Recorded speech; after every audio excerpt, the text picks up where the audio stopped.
한과 미국이 극단적인 말을 주고받고 있죠. 한반도 8월 위기설 한번 짚어보겠습니다. 정세현 전 통일부 장관 연결됐습니다.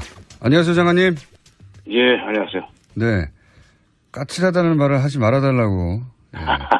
저희 작가한테. 까칠한 사람 아니에요. 네. 부드러운 사람을 까칠하다고 하는데요. 네. 까칠한 말을 하지 말아달라고 하는 까칠한 장관님 연결됐습니다. 네. 자, 북한이 괌을 타격하겠다. 구체적으로 지명을 거론하면서. 네. 그런 말도 하고, 미국에서는 트럼프 대통령은 불바다는 아니었죠. 화염과 분노. 네. 뭐 이런 발언도 하고 서로 아주 극단적인 말들을 주고받고 있습니다. 우선, 북한이 왜 괌을 거론했을까? 그리고 실제 괌을 타격할 가능성이 있을까? 어떻게 보십니까? 북한을 오랫동안 상대하신 분으로서. 이건 말폭탄이라고 생각합니다. 왜냐하면 북한은 항상 그 사람들의 그 화법을 알고 얘기를 들어야 돼요. 이 사람들이 뭐라고 하냐면 미국의 선제 타격 기도가 드러나면 네. 서울을 포함한 남측의 군사 지역을 불바다로 만들고 미군 기지가 있는 이 괌 이런 데를 이제 전면적으로 타격하겠다 그랬는데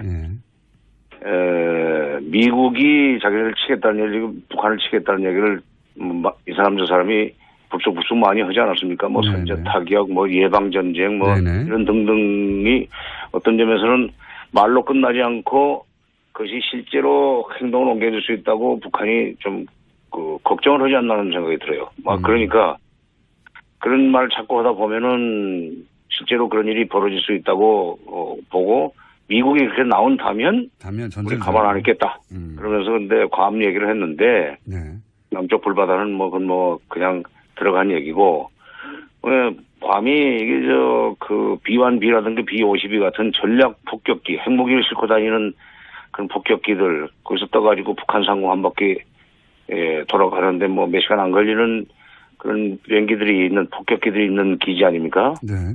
그거를 공격하겠다고 그랬는데 바로 그 자리를 때리겠다는 게 아니고 그 주변을 포위 사격하겠다고 그랬어요. 그렇죠. 한 30km 정도 떨어져서. 예. 그러니까 도망갈 구멍은 다 열어놓고 겁을 줍니다. 그러니까 나중에 북한의 말을 지금 해석하면 미국이 선제 타격을 실제로 하려고 한다면 우리는 괌이 아니라 괌 주변 한 30km 떨어진 데를 때리겠다. 이거죠. 근데 이제 30km를 때리지만 이게 공해상이 될 텐데. 그런데 비행기가 어디로 지나올 줄 압니까? 그러니까 비행기가 지나갈 수는 공중을 둘러막고 때릴 수 있다는 얘기인데 실제로 미국이 선제 타격할 그 가능성도 적고 또 북한이 괌을 친다고 하더라도 바다를 둘러싸고 몇 발이나 쏘겠습니까? 그 사이를. 몇 발 쏘겠죠. 수발 쏘겠죠. 그러나 그것 때문에 서로 불이 붙어가지고 전쟁으로 번질 가능성은 저는 별로 없다고 봅니다. 북한식 대응이다. 이렇게 보시는 거군요. 이때까지 항상. 네, 북한식 대응이죠. 그러니까, 그 사람들은 의뢰 말만 꺼내면 1000배, 100배 갚아주겠다고 그러는데, 1000배, 100배 그런 얘기 두고 쓰는 말들이 있죠. 몇 개. 그건 수십 년째 그렇게 하고 있긴 합니다만. 불바다 1000배, 100배, 그다음에 또 무슨 선별적 타격, 잘 쓰는 말들이 있어요. 근데 별로 놀랄 거 없어요. 거기까지는 제가 알겠는데, 워낙 오랫동안 들어와서. 이 미국발 한반도 위기설이거든요, 이게 말하자면. 그렇죠. 그런 얘기들도 하죠. 네, 트럼프 대통령이 직접 이제 아주 강한 발언들을 해 나가면서 미국발 위기설이라고 할 수도 있는데 미국에서 이 긴장을 더욱 높여가고 있는 이유는 뭘까요? 이런 발언으로 대통령이. 그러니까 이게 트럼프 대통령의 일종의 철학이 반영된 조치라고 봅니다. 뭐냐면 트럼프 대통령은 세게 겁을 주고 밀어붙이면은 북한 같은 나라는 결국 손 들고 나오지 않겠는가. 일종의 장사꾼이라고 사업가적 흥정이죠. 세게 불러가지고 상대방이 이제 겁을 먹고 꼬리를 내드렁맨들러 가는 그런 전쟁 같은데 그러니까 그동안에 제도권에서 성장한 정치인들하고 좀 다른 것 같아요. 스타일이. 스타일이.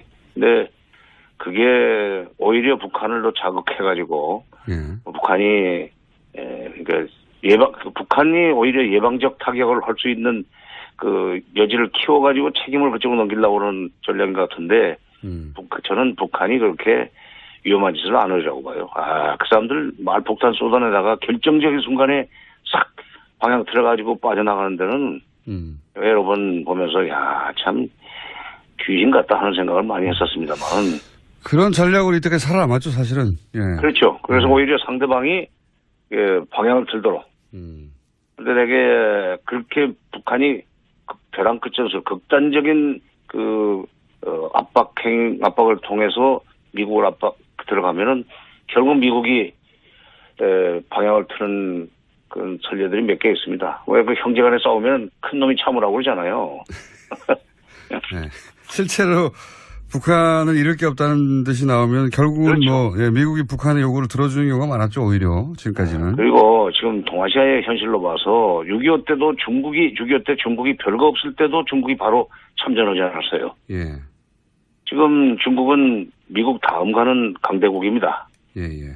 북한을 군사적으로 공격하면 바로 그 불똥이 중국 대륙으로 뛰고 특히 동북 삼성 만주로 번질 거기 때문에 중국이 가만 안 이렇게 되는 거죠. 이렇게 되면 이건 한반도 전쟁이면서 실제로 미중 전쟁이에요. 세계대전이 되는 거죠 사실은. 그렇죠. 미국이 그렇게 그거 벌렸다가 지금 다른 유럽이라든가 중동 같은 데 벌려놓은 일들이 많은데 그거 어떻게 감당하겠어요? 못합니다. 그럼 8월 위기설은 어떻게 나온 거라고 보십니까? 뭐 이유가 있을 거 아닙니까? 이게 4월 위기설도 있었죠, 그때. 예. 4월 달에도 내가 다른 데서도 한번 얘기했는데 4월 달에는 그 금년도 예산이 지금 한참 심의 피크 기간일 거예요. 9월에는 결정이 돼야 됩니다. 미국 예산 심의. 예산이 10월부터 우리는 1월부터 시작이 되지만 10월부터 예산 연도가 시작이 돼요. 네네. 9월 국회에서 이제 끝을 내야 되는데 8월이면 이제 한참 밀고 당기는 기술 조정도 해야 되고 하는 그런 시기 아니에요? 네네. 기술적으로. 이때 이 주한미군 또는 극동지역 또는 태평양 사령부의 예산이 깎이지 않도록 하려면 이 한반도가 위험하니까 절대로 이 부분은 손대지 말라는 그런 어떤 메시지를 보내기 위해서 나는 출처가 미국 내 군산복 합체 내지는 군부라고 봅니다. 미 국방부 쪽에서 핵무기 60개 있다는 얘기도 나오고 거기에 대해서 미 전문가는 과장하지 말라고 자기들끼리 싸우기도 합니다, 지금. 60개설도 마찬가지예요. 아까 조금 전에 그러니까 이게 예산 편성과 관련해서 이거 국방 예산 깎으면 미국이 당한다 하는 그 겁을 줘야만 액수가 늘어나든지 유지가 될 거기 때문에 나온 일종의 페이크 뉴스인데 우리 국민들은 미제면 다 옳다고 생각하니까 이게 문제예요, 지금. 알겠습니다. 예. 동시에 이제 우리 언론이 크게 보도하지 않는 게 예를 들어서 캐나다 국적 임목사를 갑자기 석방한다든가 혹은 틸러슨 국무장관이 갑자기 트럼프 대통령의 이야기는 결국은 대화를 하자는 거다 이런 식으로 해석해 주지 않습니까? 예. 그러니까 이런 뉴스도 같이 봐야 되는 거 아니겠습니까, 사실은? 같이 봐야죠. 지금 캐나다 우리 교포 임목사를 병보석이라는 이유로 해서 사실상 돌려보낼 것 같은데 그거 지난번에 원비어 사건 때문에 이 사람들이 놀래가지고 자기네 지역에서 만약 그 사람이 숨을 거두면 이 정말 복잡해지거든요. 지금 상황에서는. 의료 기술도 좋고 여러 가지 형편이 괜찮은 가족의 품 그다음에 캐나다로 가서 병을 고치는 것이 낫겠다는 계산이겠지만 이거는 미국한테 보내는 메시지예요. 당신네들도 지금 이런 식으로 해결해야 될 문제들이 있지 않느냐. 그러니까 우리는 그런 식으로 당연히 좋은 자세로 다가오면은 얼마든지 대화할 용의가 있다. 그러니까 한쪽으로 선제 타격하면은 괌을 폭격하겠다, 괌 주변 바다를 폭격하겠다는 얘기를 하면서도 미국한테 빨리 우리 대화했으면 좋겠다는 소위 메시지라고 저는 생각합니다. 과거에도 보면 대화 직전에 가장 거친 말들이 오가 같습니다. 보통. 그렇죠. 더위가 절정에 이르다 보면 이제 가을로 넘어가듯이. 그러니까 거친 말들을 한참 주고받아서 전쟁 나나 싶으면 대화가 시작되는. 그렇죠. 그런 과거 사례가 많이 있었는데. 그런 루트를 다시 타지 않겠나 하는 짐작도 들고, 이건 어떻습니까? 뭐요? 가스하신 장관님 갑자기 튀어나오시는 뭐요? 장관님 저기. 아니, 돌발 질문을 많이 하시니까 좀 겁나지. 안보리 제재 있지 않습니까? 예. 안보리 제재. 예. 거기서 뭐 석유는 빠졌다, 뭐 그렇지만 가장 강한 제재다, 뭐 이런 식의 얘기 많이 나오는데, 안보리 제재로 북한이 미국이 원하는 대로 갈까요? 안보리 제재 효과 있겠습니까? 우선 석유 송출 금지가 빠졌다는 것이 뭐 북한한테는 별로 타격이 안 된다고 저는 봅니다. 대중무역의 3분의 1을 삭감시켰기 때문에 무역으로 거둘 수 있는 액수 10억 불을 못 벌게 했기 때문에 손 들고 나올 거라는 것은 착각이고, 10억 불이면요. 1조 달러인데, 그렇죠? 1조 달러인데, 그게 사드 한 대 값보다 싼 겁니다. 1조 2천억 달러가 그렇잖아요. 그렇군요. 예, 근데, 북한 무역이 규모가 아무리 작더라도 3분의 1 타격을 입는다고 그래서 미국이 시키는 대로 손두고 나올 가능성은 없고, 안보리 제재가 지금 8번째입니다. 근데 7번째 안보리 제재를 결의하면서 또 역대급이라고 맨날 그랬어요. 가장 강력한. 항상. 가장 강력한. 예. 이게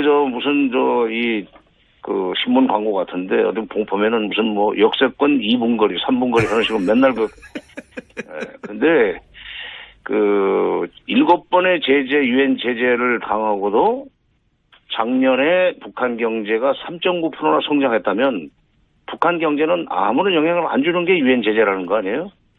지금 그다음 미국이 대북 제재를, 유엔 제재를 주도할 때 경제적인 타격을 주면은 결국은 숨이 막혀가지고 손 들고 나올 거다 하는 전제에서 그렇게 된 건데, 작년 경제가 3.9%면 우리 경제 성장률보다 높은 거예요. 물론 규모가 작은 데서 3.9%하고, 우리 같이 1조 5천억 달러 된 그런 GDP를 가지고 있는 나라에서 3%, 2%, 2.5%는 다르지만, 나는 이 유엔 제재가 앞으로 북한의 태도 변화를 유도하는 데는 큰 역할을 못하리라고 봅니다. 결국은 협상으로 넘어가야 되지 않겠는가. 미국도 곧 그걸 알게 될 거고, 특히 우리가 이런 식으로 가지고 안 된다는 걸 알면서 왜 자꾸 이렇게 압박으로만 가느냐 하는 얘기를 우리가 해줘야 돼요. 그 얘기 미국한테 할 나라는 우리밖에 없습니다. 중국이 하겠어요? 우리가 해야지. 미국이 하겠어요? 북한이 하겠어요? 결국은 일본은 30초밖에 안 남았긴 했는데, 그러니까 결국은 이거는 역시 다시 한번 대화로 풀릴 수밖에 없다. 오히려 대화가 가까워졌다는 신호일 수도 있겠습니다. 이 정도로 극단적으로 하는 것은. 밤이 깊으면 새벽에 온다는 말도 있잖아요. 이럴수록 대화가 가까워진다고 생각하고 우리 정부에서는 대비를 해야 된다고 나는 봐요. 그리고 조금 전에 말씀드렸듯이 여러 가지 채널을 통해서 그야말로 진정성 있게 미국한테 이렇게 해봐야 알겠습니다. 결국 그냥 들어간 얘기고, 밤이 B1B라든가 B52 같은 전략 폭격기, 핵무기를 싣고 다니는 그런 폭격기들, 거기서 떠가지고 북한 상공 한 바퀴 돌아가는데 몇 시간 안 걸리는 그런 폭격기들이 있는 기지 아닙니까? 네.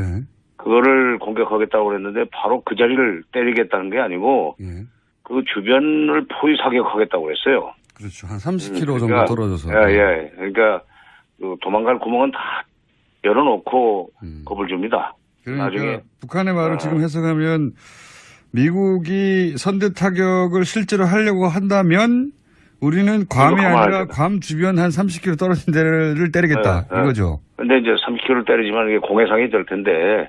그런데 비행기가 어디로 지나올 줄 압니까? 그러니까 비행기가 지나갈 수 있는 공중을 둘러막고 때릴 수 있다는 얘기인데 실제로 미국이 선제 타격할 그 가능성도 적고, 또 북한이 괌을 친다고 하더라도 바다를 둘러싸고 몇 발이나 쏘겠습니까? 미사일을.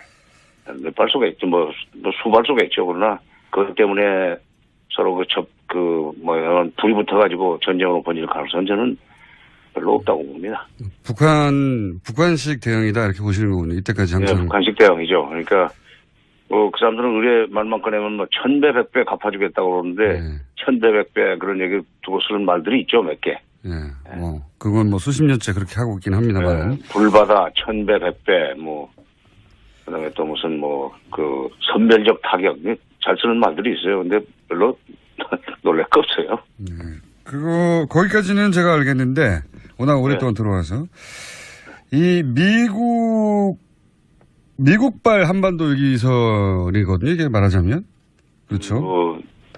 그런 얘기들도 하죠. 네, 트럼프 대통령이 직접 이제 아주 강한 발언들을 해 나가면서 왜냐하면 북한은 항상 그 사람들의 그 화법을 알고 얘기를 들어야 돼요. 이 사람들이 뭐라고 하냐면 미국의 선제 타격 기도가 드러나면 서울을 포함한 남측의 군사 지역을 불바다로 만들고 미군 기지가 있는 이 괌 이런 데를 이제 전면적으로 타격하겠다 그랬는데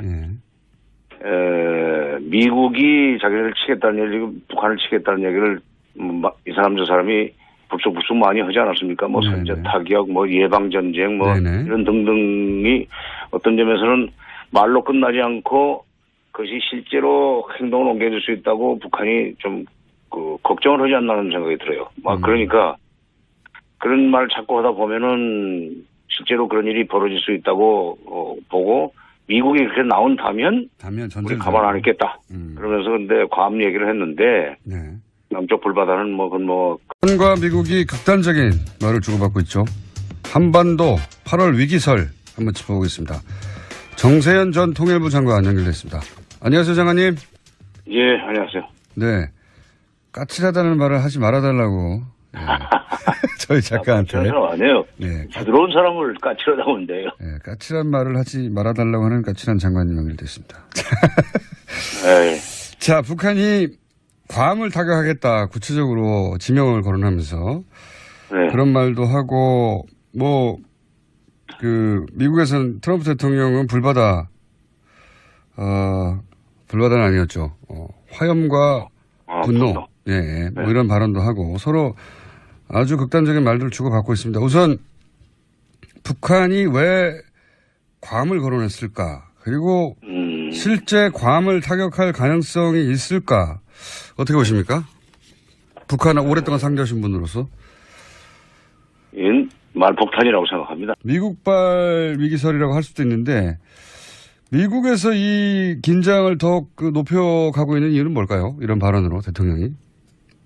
그러니까 이게 트럼프 대통령의 일종의 철학이 반영된 조치라고 봅니다. 뭐냐면 트럼프 대통령은 세게 겁을 주고 밀어붙이면은 북한 같은 나라는 결국 손 들고 나오지 않겠는가. 일종의 장사꾼이라고 사업가적 흥정이죠. 세게 불러가지고 상대방이 이제 겁을 먹고 꼬리를 내도록 만들어가는 그런 전략인 것 같은데, 그러니까 그동안에 제도권에서 성장한 정치인들하고 좀 다른 것 같아요. 스타일이. 스타일이. 근데 그게 오히려 북한을 더 자극해가지고 북한이 북한이 오히려 예방적 타격을 할 수 있는 여지를 키워가지고 책임을 그쪽으로 넘기려고 하는 전략인 것 같은데 저는 북한이 그렇게 위험한